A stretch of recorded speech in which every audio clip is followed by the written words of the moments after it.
মারবেন না, মারবেন না আমায় দয়া করে। অভি ভাই কি করছেন? আপনি তো ডেকেছিলেন কোনো এক দরকারি কাজে। আপনি এরকম আমায় মারছেন কেন? আমি কি করেছি আপনার? আপনি হঠাৎ আমাকে এরকম মারতে লাগলেন কেন? কেন মারছেন আমায়? আপনাকে তো আমি অন্যরকম ভাবে চিনতাম। আপনি আমায় মারছেন কেন? প্লিজ আমায় মারবেন না। ধারালো এই অস্ত্র আমার সামনে আনবেন না। প্লিজ আমায় ছেড়ে দিন। প্লিজ আমায় যেতে দিন হবি ভাই। প্লিজ। একবার মিথ্যে করে হলেও বলতে যদি ভালোবাসো, তাহলে কতটাই খুশি হতাম আমি। তোমাকে যখন মারতেই হবে, একবার বলো না। মিথ্যে হলেও বলো না যে তুমি আমায় ভালোবাসো। তোমাকে ভীষণ ভালোবাসতাম আমি। কুকি এসে তোমাকে কেড়ে নিল আমার থেকে। আমার পছন্দের সব জিনিসে কুকি হাস বসাতো। আজ যখন তোমায় মারতেই হবে, আমি তোমাকে নিজের করে নেব। তারপর তোমাকে মারবো। তার আগে আমি তোমাকে এখান থেকে যেতে দেবো না। জাগক তুমি ঠিকই বলেছিল, আমি মানুষটা ভালো না। তুমি ওর কথা না শুনে ভুল করেছো। তোমার উচিত হয়নি আমাকে বিশ্বাস করা। আমি লিজেন্ড চোখের ছেলে। আমি তো তোমার ক্ষতি চাইবই। আমার বাবাই তো তোমাকে আর তোমার ফ্যামিলিকে আর কুকি আর কুকির ফ্যামিলিকে মারতে চেয়েছিল। তুমি বড়ই ভালো মানুষতে। তুমি আমার সঙ্গে বন্ধুত্ব করেছো, আমাকে বিশ্বাস করেছো। আমি তোমার বিশ্বাসের দাম রাখতে পারলাম না তে। কারণ আমাকে তো আমার প্রতিশোধ নিতেই হবে, তাই না? আর যখনটা ওটা নিজের মানুষের উপর ব্ল্যাকমেল করা হয়, তখন আরো বুকটা ফেটে যায়। আমি তোমাকে ভালোবাসতাম তে। আমি তোমাকে ভালোবাসতাম। কিন্তু আমার কিচ্ছু করার নেই। আমাকে তোমাকে মারতেই হবে। তোমাকে না মারলে আমাকে আমাকে আমার বোনকে শেষ হতে হবে। আমি কি করতাম? আমি কি করতাম তে? হ্যাঁ, একবার বলো না ভালোবাসো। একবার বলো না ভালোবাসো আমায়। বলো না একবার যে তুমি আমায় ভালোবাসো। বলো না। কি কমতি আছে আমার মধ্যে? চাকুকের মধ্যে যা আছে তাই তো আমার মধ্যে আছে। তবু কেন ভালোবাসলে না? আমি ক্লান্ত। একতরফা ভালোবেসে আমি ক্লান্ত তে। একটু ভালোবাসা তো আমি পেতেই পারতাম। চাকুকের ভালোবাসা উগ্র, যা তোমাকে প্রতিনিয়ত আহত করে। কিন্তু তুমি আমায় ভালোবাসলে না। কেন? কেন? তোমার কাছে মারতে হবে। আমার খুব কষ্ট হচ্ছে। আহ, আমি কি করে মারবো তোমায়? কিন্তু তোমাকে না মারলে যে আমার বোনকে, আমি কি করব? আমি কি করব? না না, তুমি যখন আমায় ভালোবাসোনি, তোমাকে বেঁচে থাকতে হবে না। আমার যখন হয়নি, তখন কারো হতে হবে না। অনেক ভালো মানুষ সেজে থেকেছি, কি পেয়েছি? কষ্ট ছাড়া কিচ্ছু পাইনি আমি, কিচ্ছু না। বুকটা চিনচিন করছে।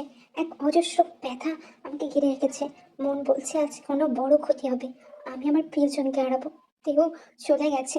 না জানি হবি ওর ওপর কিরকম অত্যাচার করে। আমি ওকে বাঁচাতে পারবো তো সুগা? যদি আমি ওকে বাঁচাতে না পারি, তাহলে আমি নিজেকে ক্ষমা করতে পারবো না। আমি এতবার করে বললাম থেকে সুগা যে হবির থেকে দূরে থাকতে। ও তো কখনো হবির ওই রূপ দেখেনি। আমার কথা শুনলো না, চলে গেল। এখন আমি যদি ওকে ফেরাতে না পারি, আমি নিজেকে শেষ করে দিব। আমি ওর উপর অনেক অন্যায় করেছি।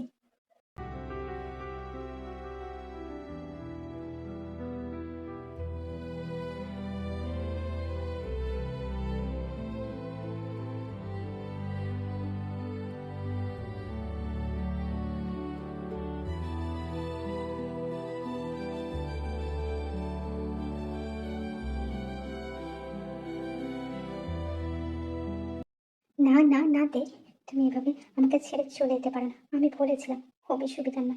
হবি তো মরে গেল, কিন্তু তুমি চলে গেলে। আমাকে একা ছেড়ে তুমি কিভাবে চলে গেলে? আমি আসতে এতটা দেরি করে ফেললাম। তোমাকে হারিয়ে ফেললাম চিরকালের মতো। তোমাকে সারা জীবনের মতো আমাকে হারিয়ে ফেললাম। কেন দে? আর একটু তো অপেক্ষা করতে পারতে। তুমি কি সত্যি আমাকে কোনোদিনও ভালোবাসোনি? আমাকে বিশ্বাস করোনি? এবার আমি বাঁচবো কি করে? না না, এটা একটা স্বপ্ন। এটা একটা স্বপ্ন, শুধুই স্বপ্ন। তুমি বেঁচে আছো, আমার সাথে বেঁচে আছো। তুমি, আমি আর আমাদের একটা ছোট্ট সংসার আমাদের জন্য পড়ে আছে। তুমি এভাবে মরে যেতে পারো না তে। সেই এক স্বপ্ন বারবার আমি দেখি। এক স্বপ্ন টেনে 6 মাস হয়ে গিয়েছে। আমি এখনো মেনে নিতে পারছি না এই স্বপ্ন আমাকে তাড়িয়ে বেড়াচ্ছে সেই রাতের পর থেকে। তুমি আমার সাথে নেই, এটা বিশ্বাস করতেও আমার ভয় হয়। খুব ভয় হইতে। সময় কারোর জন্য থেমে থাকে না জাঙ্কুক। আমাদের মেনে নিতে হয়। আমি ওর মা হয়ে যখন একটু চেষ্টা করছি, তুমিও পারবে, ঠিক পারবে। কি করবে বলো? আমিও যখন শুনেছিলাম যে ও প্রেগনেন্ট এবং কিডটা তোমার পেটের পাশেই ছিল, আর সেই দিনকেই ও তোমাকে বলবে বলে ঠিক করেছিল, কিন্তু তারপরেই হবির কল আসে। আমারও শুনে খুব খারাপ লেগেছিল। একটা মেয়ে প্রেগনেন্ট অবস্থায় মরে গেলে তার তার যে কিরকম কষ্ট হয় সে আমি জানি। আমি আমার নিজের মেয়েকে তো হারিয়েছি, আর তার মেয়েকেও, যে আমার নাতনি হয়ে এসেছিল। আজ সুকা আর জিমিনের বিয়ে, তোমার ওখানে থাকা উচিত। আমি এই জন্যই তোমাকে ডাকতে এসেছিলাম। জীবনে অনেক কিছু ঘটবে জানকো, তোমাকে তোমার মতো করে জীবন অতিবাহিত করতে হবে। আমরা জীবনে যা চাই তাই হয় এমনটা তো নয়, আমাদের সব কিছুটা মেনে নিতে হয়।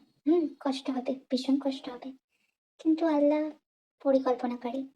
আল্লাহ যা চাইবেন তাই হবে। আর আমাদের হাতে তো সবটা নেইও, দেখোই না কি হয়। আমার বুকটা ফেটে যাচ্ছে, আমার মেয়ে নেই। কিন্তু কি করব বলো, আমি যেমন তেইরও মা তেমনি সুগারও মা, তাই সুগার বিশেষ দিনে আমাকে থাকতে হবে।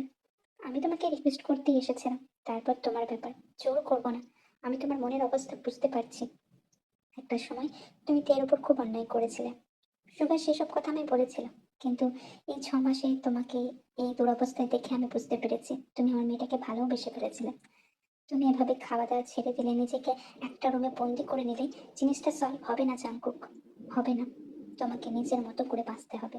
আর যদি তুমি নিজের মতো করে বাঁচো, হ্যাপি থাকো, তা দেখেই খুশি হবে।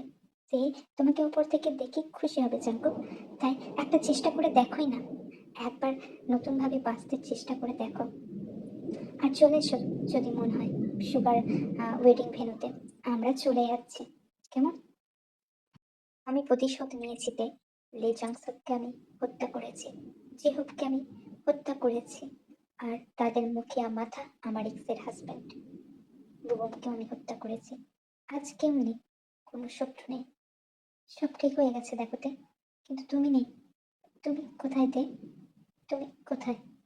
তুমি সত্যি আর ভেবে না? আমিও কি বোকা তাই না? তুমি কি নিজের চোখে মরতে দেখলাম, তারপরেও আশা রাখছি তুমি ফিরে আসবে? এরকম মিরাক্কেলও কি সম্ভব? হতে পারে না, কখনোই হতে পারে না। কি করে হবে? এরকম মিরাক্কেল তো হয় না। কিন্তু না না, আমার এসব ভাবাই উচিত না। আমি এসব ভাবলে আমি আরো সেই জিনিসটা নিয়ে দুর্বল পড়বো। আমার সুগার বিয়েতে যাওয়া উচিত।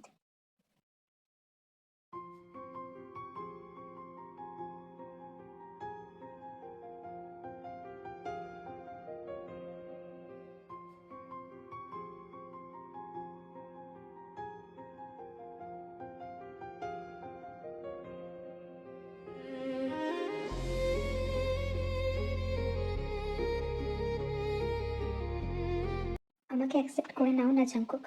তুই যখন মারা গেছে তখন আর কি করবে? তুমি তো আমার স্বামীকেও মেরে দিলে। আমরা নতুন করে জীবনটা শুরু করতে পারি। তুমি তো এককালে আমায় ভালোবাসতে, তাই না? আমরা চাইলে জীবনটা নতুন ভাবে শুরু করতে পারি। তুমি একটা সুযোগ দাও আমায়। আমি তোমার সাথে থেকে যেতে চাই জাঙ্কুক। আমি এর আগে অনেক ভুল করেছি, অনেক ভুল করেছি।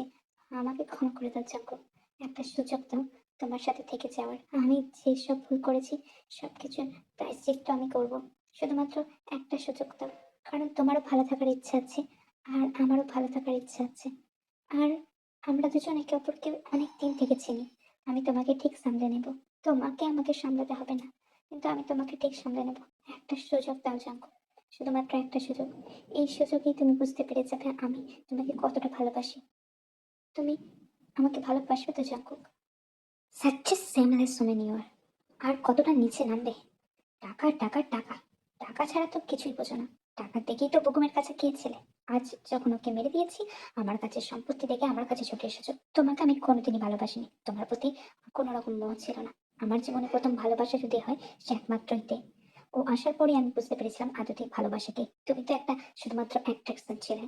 আর তোমার সাথে কোনো রকম সম্পর্ক আমি রাখতে চাই না। নিজের ভালো চাও তো বেরিয়ে যাও, নাহলে ওরা যেমনি খুন হয়েছে তুমিও আমার হাতে খুন হয়ে যাবে। আর আমার পাওয়ার সম্পর্কে নিশ্চয়ই তোমার ধারণা আছে আমি কতটা ভয়ানক হতে পারি। অলরেডি তোমার হাজবেন্ডের কারণে আমি আমার ওয়াইফকে খুইয়েছি। আমার ওয়াইফ আমার কাছে অনেক দামি। তে, হ্যাঁ, আমার ওয়াইফ, সে আমার ওয়াইফ। সে থাকুক না থাকুক, বাঁচুক না বাঁচুক, সে ছাড়া আমি অন্য কোনো নারীকে গ্রহণ করব না। এ জীবন যদি একা কাটাতে হয় তাই কাটাবো, তবে তোমার মতো মেয়েকে আমি কখনোই অ্যাকসেপ্ট করবো না। আর অন্য কাউকেও তো না। ওই আমার জীবনে ছিল, ওই আমার জীবনে থাকবে। ভালোবাসা এত ঠুনকো তোমার কাছে? তোমার কাছে পয়সা, লোভ, মোহ, প্রতিপত্তি সবকিছু। হ্যাঁ, আমার কাছে মনটাই আসল। ভালো বন্ধু হতে হয় ভালোবাসার আগে, আর তুই আমার খুব ভালো বন্ধু। তুমি আর আমার সামনে কখনো এসো না, যদি গুলি খেয়ে মরতে না চাও। তুমি এক্ষুনি বেরিয়ে যাও। আজকে সুকা আর জিমিনের বিয়ে। তুমি এসে সিনটিগ্রেট করো না, নয়তো গুলি এখানেই চলে যাবে। বেরিয়ে যাও এখান থেকে। আর একটু সময় কেন থাকলে না তাই? আমাদের একটা সুন্দর সংসার হতে পারতো। তুমি আমাকে কিছুই বলনি আগে থেকে। আমি বাঁচবো কি করে তোমায় ছাড়া? আমার শাস্তির ঘরে কি পূর্ণ হয়নি? 6 মাস খাইনি ঠিক করে, 6 মাস ঘুমাতেও পারিনি। আর পাচ্ছি না। একদিকে ইচ্ছা মৃত্যু নিয়ে নিলেই ভালো হয়। ইচ্ছা মৃত্যুই দেবো আমি নিজেকে। ছেড়ে দে সুগা, আমায় ছেড়ে দে। কি করছিস জাঙ্কুক? এসব করিস না। মরাটাই সমাধান না। আমি পারছি না। আমি পারছি না সুগা। আমি ওকে ছাড়া বাঁচতে পারছি না। প্রতিটা দীর্ঘশ্বাস আমাকে মৃত্যুর মতো টেনে ধরছে। আমি পারছি না ওকে ছাড়া বাঁচতে। আমাকে ছেড়ে দে না। না, তুই এখান থেকে যাবি না। তুই এখান থেকে যাবি না কোথাও জাঙ্কুক।